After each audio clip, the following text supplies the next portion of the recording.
ফেসবুকে স্ক্রল করতে গেলে আপনারা অনেকেই দেখবেন বিভিন্ন অ্যাড আসে 400, 500, 600 টাকায় মেটা ভেরিফাই। তো আপনারা এই বিষয়টা নিয়ে অনেকেই কনফিউশনে পড়ে যান যে এত কম টাকায় কীভাবে মেটা ভেরিফাই করে দিচ্ছে, এটা কি আদৌ রিয়েল? হ্যাঁ, অবশ্যই এটা করা যায়, তবে একটা সিক্রেট ট্রিক অ্যাপ্লাই করা লাগে। আপনারা দেখে থাকবেন আপনার ফেসবুক অ্যাপে গিয়ে যদি আপনি মেটা ভেরিফাই করতে চান, সেক্ষেত্রে বেশিরভাগ ক্ষেত্রেই আপনার 960 টাকা থেকে 1200 থেকে 1300 টাকা পর্যন্ত পেমেন্ট কেটে নেয়। তো আজকের ভিডিও দেখার পরে আপনিও জাস্ট 300 থেকে 350 টাকার ভিতরে মেটা ভেরিফাই করতে পারবেন আপনার ফেসবুক অ্যাকাউন্ট।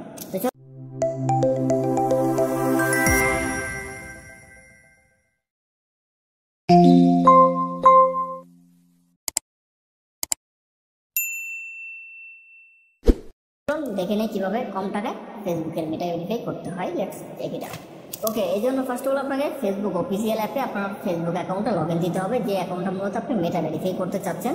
তো আমি ফেসবুক অফিসিয়াল অ্যাপে চলে যাব। যাওয়ার পরে আমার অলরেডি একটা ফেসবুক অ্যাকাউন্ট লগ ইন করা আছে। আপনারা অবশ্যই ফেসবুক অফিসিয়াল অ্যাপে আইডিটা লগ ইন দিবেন।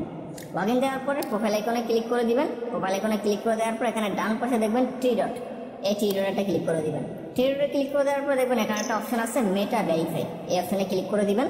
এই অপশনে ক্লিক করে দেওয়ার পর আপনার যে এই প্রোফাইলটি আছে এই প্রোফাইলটি সিলেক্ট করবেন, তারপরে নেক্সটে ক্লিক করে দিবেন।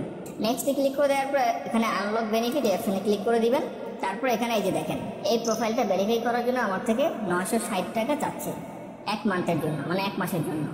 তো এই 960 টাকার সাথে কিন্তু এই যে ইনক্লুড ট্যাক্স, ব্যাড ট্যাক্স যুক্ত হয়, ওভারঅল সব মিলে দেখা যায় 1200-1300 টাকার মতো কেটে নেয়। তো সেক্ষেত্রে আপনি কম টাকায় করার জন্য আপনাকে যে কাজটা করতে হবে, ফেসবুক অ্যাপ থেকে বের হয়ে যাবেন। বের হয়ে যে কোনো একটা ব্রাউজার আপনার ফেসবুক অ্যাকাউন্টে লগ ইন দেবেন। তো আমি এখান থেকে যে একটা ব্রাউজারে ফেসবুক অ্যাকাউন্টে অলরেডি লগ ইন করে রাখছি, তো আপনারা লগ ইন দিবেন। লগ ইন দেওয়ার পরে দেন এখানে সেমভাবে প্রোফাইল আইকনে ক্লিক করে দিবেন। তারপর এখানে ডান পাশে থ্রি ডটে ক্লিক করে দিবেন। তারপর এখানে দেখবেন যে মেটা ভেরিফাইড অপশনটা আছে কিনা, এখানে ক্লিক করে দিবেন। এখানে ক্লিক করে দেওয়ার পরে একটু স্ক্রল করে নিচে আসবেন, তারপর নেক্সট অপশনে ক্লিক করে দিবেন। নেক্সট অপশনে ক্লিক করে দেওয়ার পরে এই যে দেখেন এখানে $11.99 চাচ্ছে পার মান্থ। তো জাস্ট আপনি এখানে পে টু গেট বেনিফিট অপশনে ক্লিক করে দিবেন। এই অপশনে ক্লিক করে দেওয়ার পর এখন আপনাকে এখানে কার্ড ইনফরমেশন ইউজ করতে হবে, মানে যেই কার্ড থেকে মূলত ফেসবুক পেমেন্টটা কেটে নেবে। তো এই জন্য ফার্স্ট অফ অল আপনি এখানে কার্ড নাম্বারটা দিবেন। কার্ড নাম্বারটা দিয়ে দেওয়ার পরে এখানে মান্থ, কার্ড ভ্যালিডিটি টাইমটা দিবেন, তারপরে সিভিভিটা দিবেন। ওকে, আমি এখানে ইনফরমেশনটা দিয়ে দিলাম। তারপর এখানে কান্ট্রি সিলেক্ট করতে হবে। এখানে কান্ট্রি যদি আপনি বাংলাদেশ দেন, সেক্ষেত্রে ফেসবুক যেটা নির্ধারণ করে রাখছে পেমেন্ট, ওইটাই কিন্তু কেটে নেবে। সেক্ষেত্রে আপনাকে একটা ট্রিক অ্যাপ্লাই করতে হবে, এখান থেকে কান্ট্রিটা চেঞ্জ করে দিতে হবে। তো কান্ট্রি চেঞ্জ করার জন্য এখানে কান্ট্রি অপশনে ক্লিক করে দিবেন। কান্ট্রি অপশনে ক্লিক করে দেওয়ার পর একটু স্ক্রল করে নিচে আসবেন। নিচে আসলে একটা অপশন এখানে পেয়ে যাবেন নাইজেরিয়া। আমি এখানে একটু দেখাই দিচ্ছি আপনাকে। নাইজেরিয়া কান্ট্রিটা সিলেক্ট করবেন। সিলেক্ট করার পরে কন্টিনিউ উইথ মেটা পে এই অপশনে ক্লিক করে দিবেন। ওকে, এই অপশনে ক্লিক করে দেওয়ার পর এখানে দেখুন এখন আমার যেই কারেন্সিটা ছিল বাংলাদেশি, সেই জায়গায় এখন কিন্তু নাইজেরিয়ান কারেন্সিতে কনভার্ট হয়ে গেছে। এখন জাস্ট আপনি এখানে নিচে যে সাবস্ক্রাইব একটা অপশন পাবেন, এখানে ক্লিক করে দিবেন। ওকে, সাবস্ক্রাইবে ক্লিক করে দেওয়ার সাথে সাথে কিন্তু আমার এরকম একটা ইন্টারফেস চলে আসছে, ভেরিফাই, মানে আমার অ্যাকাউন্টে আইডেন্টিটি ভেরিফাই করতে বলতেছে। এখন জাস্ট আমি এখানে ভেরিফাই অপশনে ক্লিক করে দিব। ভেরিফাই অপশনে ক্লিক করে দেওয়ার পর এখানে আমি সাবমিটে ক্লিক করে দিব। সাবমিটে ক্লিক করে দেওয়ার পর এখন আপনাকে এখানে ড্রাইভিং লাইসেন্স, পাসপোর্ট, তারপর national ID card, state ID card, এগুলোর যে কোনো একটা ডকুমেন্ট সাবমিট করতে হবে ভেরিফাই করার জন্য।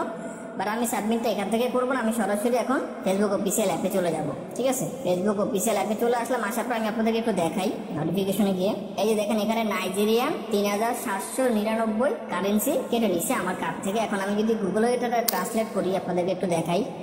এই যে দেখেন আমি এখানে এখন দিব 3799, 3799.93। এই দেখেন এটা হচ্ছে নাইজেরিয়ান কারেন্সি থেকে আমার যে কার্ড আছে ওই কার্ড থেকে কিন্তু এটা কেটে নিছে। আর ডলারে এটা কনভার্ট করলে $2 কিছুটা কম হয়, মানে বাংলাদেশি টাকায় 300 টাকার মতো কেটে নেয়। তো এই হচ্ছে বিষয়। তো আপনারা কিন্তু এভাবে পেমেন্ট করলে কম টাকায় মেটা ভেরিফাই করতে পারবেন। এখন জাস্ট আমি সেম ভাবে এখানে মেটা ভেরিফাই অপশনে আবার ক্লিক করে দিব। তারপর এখানে কন্টিনিউতে ক্লিক করে দিব। তারপর এই যে বক্সটা আছে এই বক্সটাতে টিক দিয়ে নেক্সটে ক্লিক করে দিব। নেক্সটে ক্লিক করে দেওয়ার পরে আপনার নামটা যেহেতু কনফার্ম, অবশ্যই কনফার্ম নেমে ক্লিক করে দিবেন। তারপর এখান থেকে কনফার্ম প্রোফাইল পিকচারে ক্লিক করে দিবেন। তারপর এখানে সাবমিটে ক্লিক করে দিবেন। সাবমিটে ক্লিক করে দেওয়ার পর এখানে যে ডকুমেন্টগুলো চাচ্ছে, যে কোনো একটা ডকুমেন্ট আপনাকে অবশ্যই সাবমিট করতে হবে। এখানে ন্যাশনাল আইডি কার্ডটা আমি সিলেক্ট করবো, তারপর নেক্সটে ক্লিক করে দিব। তারপর এখানে টেক ফটোতে ক্লিক করব। টেক ফটোতে ক্লিক করার পর এখন আমি নেক্সটে ক্লিক করে দিব। তারপর এখানে অ্যালাউ ইউজিং দ্য অ্যাপ অপশনে ক্লিক করে দিব। তারপর এখন স্ক্যান করব। তো স্ক্যান করা হয়ে গেলে এখানে নেক্সট অপশনে ক্লিক করে দিবেন। তারপর এখানে ব্যাক পার্ট আছে আপনার আইডি কার্ডের, ব্যাক পার্টটা আবার স্ক্যান করতে হবে। ওকে, ব্যাক পার্ট স্ক্যান করার পর এখানে জাস্ট সিম্পলি সাবমিটে ক্লিক করে দিবেন। ওকে, অনেক সময় শুধুমাত্র এনআইডি কার্ড সাবমিট করলে এটা রিভিউতে চলে যায়। আবার অনেক সময় এনআইডি কার্ড সাবমিট করার পরে যার আইডি, মানে যে আইডিতে যার ছবি আছে তার ফেস ভেরিফাই চায়। তো যেটাই চাই সেটা আপনি ভেরিফাই করে দিবেন, তাহলেই হবে। এখন আমি জাস্ট যে স্টার্ট ভিডিও সেলফিতে ক্লিক করে যার আইডি তার সেলফি ভেরিফাই করুন। ওকে, সেলফি ভেরিফাই হয়ে গেছে। এখন জাস্ট এখানে সাবমিটে ক্লিক করে দিবেন। সাবমিটে ক্লিক করে দেওয়ার পর এটা এখন রিভিউতে চলে যাবে। দেন হচ্ছে আপনাকে ঘন্টাখানেকের মতো অপেক্ষা করতে হবে। অনেক সময় 2-3 মিনিটে 5 মিনিটে রিভিউ দিয়ে দেয়, অনেক সময় একটু তারা সময় নেয়। যাই হোক, যে সময়টা নিয়ে অপেক্ষা করবেন, অপেক্ষা করলে দেন হচ্ছে এটা মেটা ভেরিফাই হয়ে যাবে। তো আমি অপেক্ষা করতেছি। মেটা ভেরিফাই হওয়ার পরে দেন হচ্ছে আমি শেষ অংশটুকু দেখাবো। তো এই যে দেখেন, সাবমিট করার সাথে সাথে কিন্তু আমার ফেসবুক অ্যাকাউন্টটি মেটা ভেরিফাই হয়ে গেছে। মানে যে ফেসবুক অ্যাকাউন্ট আমি মেটা ভেরিফাই করার জন্য সাবমিট করছি সেটি মেটা ভেরিফাই হয়ে গেছে। জাস্ট এখন যদি আমি এখানে প্রোফাইলে যাই, দেখবেন ব্লু টিকটা চলে আসছে।